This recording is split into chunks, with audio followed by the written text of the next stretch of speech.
Hi friends, welcome to நிலை 360 Taylor. இந்த வீடியோவில் நம்ம என்ன பார்க்க போகிறோம் அப்படின்னா, நான் எப்போவுமே வந்து என் தொழிலில் வந்து பிஸியாக இருக்கணும், நிறைய சம்பாதிக்கணும்க்கா, நிறைய வந்து தைக்க எனக்கு வரணும் அப்படின்னா நான் என்னலாம் பண்ணணும் அப்படிங்கிற மாதிரி நிறைய பேருக்கு டவுட் இருக்குது. நீங்கள் வந்து புது டெய்லராக இருந்தாலும் சரி, இல்லை இப்போ தான்க்கா நான் தையல் தொழில் பழகிட்டு இப்போ தான் வீட்டிலேருந்து தைக்க ஆரம்பிச்சிருக்கேன் அப்படின்னாலும் சரி, இந்த டிப்ஸ் எல்லாமே ஃபாலோ பண்ணுங்கள். கண்டிப்பாக உங்களுக்கு வந்து நிறைய ப்ளவுஸ் வர ஆரம்பிக்கும். அது என்னலாம் அப்படிங்கிறத அந்த வீடியோ இருக்க போது. நீங்கள் இந்த சேனலை இப்போ தான் ஃபஸ்ட் டைம் பார்க்குறீங்க அப்படின்னா சப்ஸ்கிரைப் பண்ணிட்டு பாருங்கள். இந்த சேனலில் வர எல்லா வீடியோ உங்களுக்கு ரொம்ப யூஸ்ஃபுல்லாக இருக்கும். வாங்க வீடியோக்குள்ள போலாம். நீங்க இன்னும் மிஷின்ல உட்காந்து தைக்க ஆரம்பிக்கல அப்படின்னா தச்சுக்கிட்டே வீடியோ பாருங்க. அப்போ உங்களுக்குமே ஒரு பிளவுஸ் தச்ச மாதிரி இருக்கும். வீட்ல இருந்து நான் தைக்கணும்னு நினைச்சிட்டேங்க. வீட்ல இருந்து நான் வந்து தையல் தொழில் வந்து முடிச்சிட்டேன். நான் தச்சு பழகிட்டேன். இப்போ வந்து நான் வெளியிலயும் தைக்க ஆரம்பிச்சிட்டேன். இப்போ வந்து நான் வீட்ல இருந்து தைக்கிறேன். அதனால நிறைய வந்து தைக்கணும்னு ஆசைப்படுறேன் அப்படின்னா, ஃபர்ஸ்ட் விஷயம் என்னன்னா, எப்பவுமே நீங்க வந்து அவைலபிளா இருக்கணும். எப்படின்னா, நம்ம வந்து எந்த டைம் அவங்க பிளவுஸ் குடுத்தாலுமே நம்ம தச்சு குடுக்குற மாரி நம்ம இருக்கணும் அப்படின்னா, நம்ம கையில பெண்டிங் பிளவுஸ் வந்து அதிகமா இல்லாதபடி பார்த்துக்கணும். டெய்லரா இருந்தாலே வீட்ல இருந்து தைக்கிறவங்க அப்படின்னாலே, வெளியில இருக்கவங்களுக்கு என்ன ஒப்பீனியன் இருக்கு அப்படின்னா, அவங்க வந்து குடுத்தா 1 வாரம் ஆக்குவாங்க. 1 மாசமா கையில வச்சுக்கிட்டு இருப்பாங்க. இல்ல லேட்டா தான் தருவாங்க. இந்த மாரி ஒரு தாட் வந்து இருக்கு. அதுக்கு ரீசன் என்ன அப்டின்னா, ஒரு சிலர் வந்து ப்ளவுஸ் வாங்கிட்டு இப்ப குடுக்கும்போதே சொல்லிருவாங்க. உங்களுக்கு எப்ப ஃப்ரீயா இருக்கோ அப்ப தச்சு தாங்கக்கா அப்படிங்கிற மாரி சொல்ட்டாங்க அப்டின்னா, நம்ம அந்த ப்ளவுஸ எடுக்கவே மாட்டோம். அவங்க கேட்கற வரைக்கும் நம்ம தூக்குறதே கிடையாது. இந்த மாரி பழக்கம் உங்கட்ட இருக்கு அப்டின்னா, ஃபர்ஸ்ட்டு இத தான் வந்து மாத்தணும். ஏன்னா நம்ம கஸ்டமருக்கு நம்ம மேல நம்பிக்கை வரணும். அவங்க வந்து 1 வாரம் கழிச்சு கழிச்சு கேட்டா கூட, நீங்க வந்து அதுக்கு முன்னாடியே குடுக்குற மாரி வழக்கத்த வச்சுக்கோங்க. எப்பவுமே வந்து இப்போ வந்து எனக்கு ஒரு ஞாயிற்றுக்கிழமை ஒரு ப்ளவுஸ் குடுக்கணும் அப்டின்னா, நீங்க வெள்ளிக்கிழமையே தச்சுட்டீங்க அப்டின்னா, அந்த ப்ளவுஸ அவங்க போட்டு பார்த்துட்டு அவங்களுக்கு ஏதாவது கரெக்ஷன் இருக்கு அப்டின்னா, அத கரெக்ஷன் பண்ண முடியும். இதே சண்டே வந்து காலையில நான் போட்டு போணும்னு நெனைக்கிறாங்கன்னா, சண்டே காலையில குடுத்தீங்க அப்டின்னா, அந்த டைம்ல அவங்களுக்கு போட முடியாமையோ, இல்ல லூஸா இருந்தாலோ வந்து, அந்த நேரத்துல அந்த டென்ஷன்ல வந்து நம்ம கஸ்டமர் கண்டிப்பா டெய்லர திட்ட தான் செய்வாங்க. அதனால கஸ்டமர் கேட்கறதுக்கு 1 நாள் முன்னக்கூட்டியே வந்து நீங்க தைக்கிற மாரி பார்த்துக்கோங்க.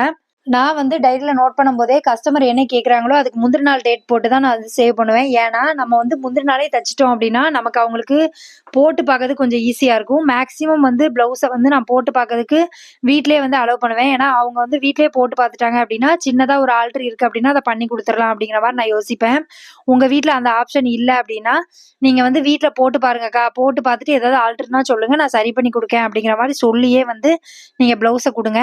ஏன்னா நம்ம பிஸியா ஆகணும் அப்படின்னா, நெறைய கஸ்டமர் வந்து நமக்கு வந்து இருக்கணும். அப்பனா தான் நம்மளால பிஸியா எப்பவுமே தைக்க முடியும்.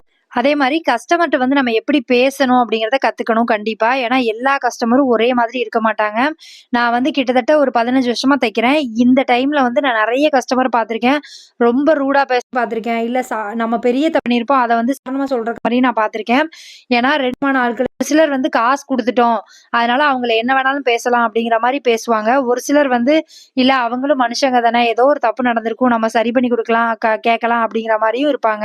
அதனால எந்த கஸ்டமர் எப்படி பேசுறாங்களோ, அதுக்கு தக்கன நீங்க பேச பழகணும். அவங்க வந்து ரூடா பேசுறாங்க, ரொம்ப வந்து பேசுறாங்கக்கா அப்படின்னா கூட, நீங்க வந்து என்ன பேசுறாங்கன்னு கவனிங்க. நம்ம மேல தப்பு இருக்கு அப்படின்னா, அத நான் சரி பண்ணி குடுக்குறேன்க்கா அப்படிங்கிற மாரி பேசுங்க. அது மாரி தப்பு வந்து அவங்க ப்ளவுஸ்ல தான் அப்படின்னா, அளவு ப்ளவுஸ அவங்க செக் பண்ண சொல்லுங்க. ஏன்னா ஒரு சிலர் வந்து ஃபர்ஸ்ட் ஸ்டார்ட்டிங்ல வந்து குடுக்குறவங்க என்ன பண்ணுவாங்க அப்படின்னா, இந்த ப்ளவுஸ் எனக்கு கரெக்ட்டா தான்க்கா இருக்கு அப்படிங்கிற மாரி குடுப்பாங்க. ஆனா அது என்ன ஆகும் அப்படின்னா, அந்த ப்ளவுஸ்ல ஏதோ ஒரு ஃபால்ட் இருந்திருக்கும். அதே ஃபால்ட் வந்து இந்த ப்ளவுஸ்லயும் வரும் நம்ம தைக்கிறதுலயும். அதனால அளவு ப்ளவுஸ வந்து போட்டுட்டு வாங்க அப்படிங்கிற மாரி சொல்லிருங்க. அதுக்கப்புறமா நம்ம வந்து அந்த ப்ளவுஸ வச்சு நம்ம தச்சுக்கலாம். அதுக்கப்புறமா இன்னொன்னு என்ன அப்படின்னா, ஒரு அளவு ப்ளவுஸ் குடுக்குறாங்க அப்படின்னா, அந்த ப்ளவுஸ் கரெக்ட்டா இருக்கா அப்படிங்கிறத ஒரு தடவைக்கு 2 தடவ வந்து கேட்டுருங்க. அதே மாரி ஏதாவது ஆல்டர் சொல்றாங்க அப்படின்னாலும் எழுதி வச்சுருங்க. ஏன்னா நெறைய ப்ளவுஸ் வரும்போது நமக்கு என்ன ஆகும் அப்படின்னா, கண்டிப்பா மறந்துரும். எல்லாருக்குமே எல்லாமே கரெக்ட்டா ஞாபகம் இருக்குமா அப்படின்னு கேட்டா கிடையாது. அதனால நீங்க வந்து எழுதி வச்சுக்கிறது ரொம்ப நல்லது. அதே மாரி ஒரு சிலருக்கு வந்து இப்பதான்க்கா நான் தைக்க ஆரம்பிச்சிருக்கேன். நெறைய ப்ளவுஸ் வந்து தைக்கிறதுக்கு எனக்கு ஆசை தான் இருக்கு. ஆனா பயமா இருக்கு. எதுவும் வந்து பிரச்சனை ஆயிருமோ அப்படிங்கிற மாரி யோசிக்கிறீங்க அப்படின்னா, ஃபர்ஸ்ட்டு என்ன பண்ணுங்க அப்படின்னா, ஒரு நார்மல் ப்ளவுஸ வந்து அவங்களுக்கு தச்சு குடுங்க. இப்போ ஒரு புது கஸ்டமர் வர்றாங்க அப்படின்னா, ஒரு நார்மல் ப்ளவுஸ் தச்சு குடுத்துட்டு, அது வந்து உங்களுக்கு கரெக்ட்டா இருந்தா, நான் வந்து உங்களுக்கு சாரீல உள்ள ப்ளவுஸ் வந்து தைக்கிறேன்க்கா அப்படிங்கிற மாரி சொல்லுங்க. ஏன்னா அவங்களும் புரிஞ்சுக்கிடுவாங்க. ஏன்னா எடுத்த உடனே நம்ம ஒரு ப்ளவுஸ வந்து சாரீல உள்ள ப்ளவுஸ வம்பாக்கிட்டோம் அப்படின்னா, நம்ம அத சரி பண்ணி குடுக்க முடியாது. அதனால நீங்க வந்து ஃபர்ஸ்ட்டு வந்து நார்மல் ப்ளவுஸ் ஒண்ணு குடுங்கக்கா. அத நான் தச்சு தரேன். அத நீங்க போட்டு பார்த்துட்டு எனக்கு சொல்லுங்க. அதுக்கப்புறமா வந்து நான் வந்து சாரீக்கு ப்ளவுஸ் வந்து தைக்கிறேன் அப்படிங்கிற மாரி சொல்லுங்க. இந்த மாரி சொல்ட்டீங்க அப்படின்னா, கொஞ்சம் பிரச்சனையிலருந்து நம்ம அவாய்ட் பண்ணிக்கலாம். அதே மாரி எப்பவுமே வந்து மோட்டிவேட்டடா இருங்க. அதாவது எப்பவுமே வந்து ஃப்ரெஷ்ஷா இருங்க. காலையில ஃபுல்லா வேலைய முடிச்சோமா, நம்ம மிஷின்ல உட்காரணும். நமக்கு ஒரு தொழில் இருக்கு.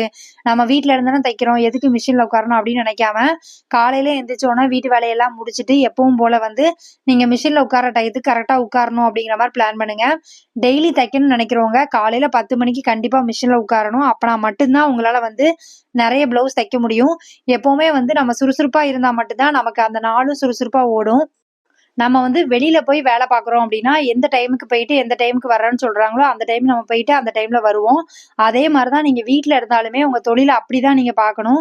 கொஞ்சம் வந்து நம்ம தானே நம்ம வீட்ல தானே தைக்கிறோம் அப்படிங்கிற மாரிலாம் யோசிக்காம, காலையிலேயே வந்து ஒரு 10 மணிலேருந்து ஒரு 4 மணிக்குள்ள தைக்கிற மாரி நீங்க பிளான் பண்ணிக்கோங்க. ஏன்னா 4 மணிக்கு அப்புறம் என்ன ஆகும் அப்படின்னா, நம்ம குழந்தைங்க வருவாங்க. அவங்கள பார்க்க வேண்டியது வரும். அப்புறம் நைட் டிஃபன் செய்ய வேண்டியது வரும். இந்த மாரி வேலையில வந்து நமக்கு தைக்க முடியாது.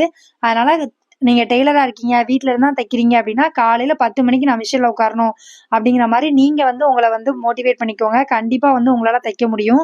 இன்னொன்னு என்ன அப்படின்னா, எந்த கஸ்டமர் எப்போ வந்து குடுத்தாலும் சரி, நம்ம வந்து தைக்கிற மாரி நம்ம தயாரா இருக்கணும். அப்படி இருக்கணும் அப்படின்னா, டெய்லி உள்ள ப்ளவுஸ வந்து நம்ம டெய்லி கண்டிப்பா முடிக்கணும். இன்னைக்கு வந்து நான் ஒரு ப்ளவுஸ் குடுக்கணும் அப்படின்னா, நான் நேத்தே தச்சு வச்சுட்டேன் அப்படின்னா, இன்னைக்கு வந்து நான் ஃப்ரீயா தான் இருப்பேன். அப்படிங்கும்போது யாராவது அவசரமா கேட்டாங்க அப்படின்னா, கண்டிப்பா என்னால தைக்க முடியும்.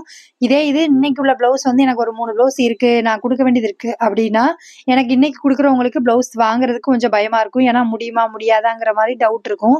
அதனால ஒரு நாள் முன்னக்கூட்டியே வந்து உங்க ப்ளவுஸ் எல்லாம் முடிக்கிற மாரி பிளான் பண்ணுங்க. இந்த தொழில பொறுத்தவரைக்கும் நம்ம வந்து வீட்ல இருந்தே நம்மளால வந்து நெறைய சம்பாதிக்க முடியும் அப்படின்னா, இந்த தொழில விட பெஸ்ட் தொழில் எதையுமே கிடையாது. ஏன்னா, நெறைய பேர் வந்து இந்த தொழில கத்துக்கணும்னு நெனைக்கிறாங்க. சில பேருக்கு வரமாட்டேங்குது அப்படிங்கிற மாரி ஃபீல் பண்ணுவாங்க.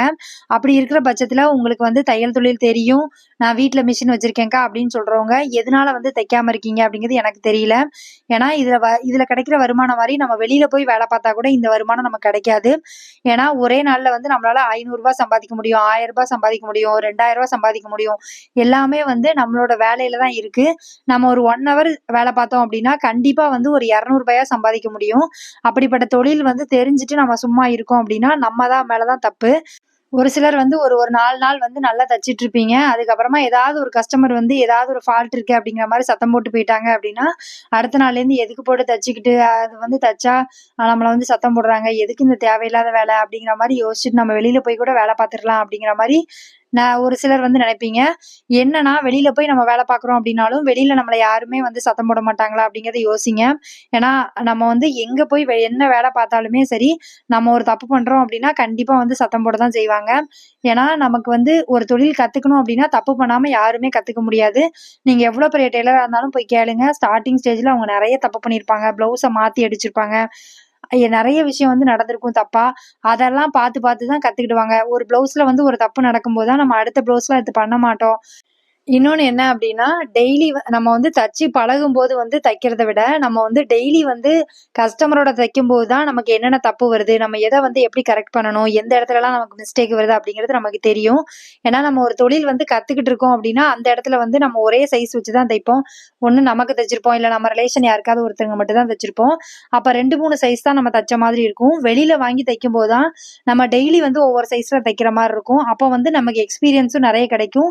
அதுல நம்ம என்ன தப்பு பண்றோம்? எத சரி பண்ணலாம்? அப்படிங்கிறது தெரியும். அதனால தைக்க ஆரம்பிக்கிறீங்க. தைக்கிறது மூலியமா நான் வந்து நெறைய சம்பாதிக்கணும்னு நெனைக்கிறேன் அப்படின்னா, நீங்க வந்து எந்த இடத்துலயுமே வந்து சோர்வடையாதீங்க. இது இப்படி சொல்ட்டாங்கக்கா, அதனால என்னால தைக்க முடியல அப்படிலாம் இல்லாம, உங்களால முடியும். நீங்க வந்து இதையும் கடந்து போய் நான் என்னால வந்து நல்ல டெய்லர்ன்னு என்னால பேர் எடுக்க முடியும் அப்படிங்கிற மாரி யோசிங்க. இன்னொன்னு என்ன அப்படின்னா, எந்த கஸ்டமர் வந்து நம்மள குறை சொன்னாங்களோ, அவங்க வந்து நம்மட்ட தான் தச்சா கரெக்ட்டா இருக்கும் அப்படின்னு சொல்ற அளவுக்கு நம்ம மாத்திக்கணும் அப்படிங்கிற மாரி யோசிங்க. அந்த மாரி எக்ஸ்பீரியன்ஸ் வந்து எனக்குமே நடந்திருக்கு. ஒரு சிலர்லாம் வந்து நான் ஸ்டார்ட்டிங்ல தைக்கும்போது என்ட்ட வந்து தைக்க மாட்டாங்க. இப்போ வந்து எங்க ஊர்லேருந்து அவங்க நம்மட்ட குடுத்து தைக்கிற மாரி இன்னைக்கு வந்து சூழ்நிலை இருக்கு. அந்த மாரி தான் வந்து நம்ம வந்து நம்ம தொழில்ல வெறியா இருக்கணும். இன்னைக்கு யார் வந்து என்னைய வந்து இந்த ப்ளவுஸ் வந்து தைக்க முடியாது. நீலாம் எங்க தைக்க போற அப்படின்னு சொல்றாங்களோ, அவங்க முன்னாடி நம்ம தச்சு காமிக்கணும். நம்மளும் ஒரு பெரிய டெய்லர் அப்படிங்கிற மாரி யோசிக்கணும். Thank you friends. இவ்வளவு நேரம் வீடியோ பார்த்ததுக்கு ரொம்ப நன்றி. இந்த வீடியோ வந்து உங்களுக்கு பிடிச்சிருக்கும்னு நெனைக்கிறேன். பிடிச்சிருக்கு அப்படின்னா லைக் பண்ணுங்க, கமெண்ட் பண்ணுங்க, ஷேர் பண்ணுங்க. இந்த மாரி வீடியோ வேணும் அப்படின்னாலும் கீழ கமெண்ட் பண்ணுங்க. Thank you friends. இவ்வளவு நேரம் வீடியோ பார்த்ததுக்கு நன்றி.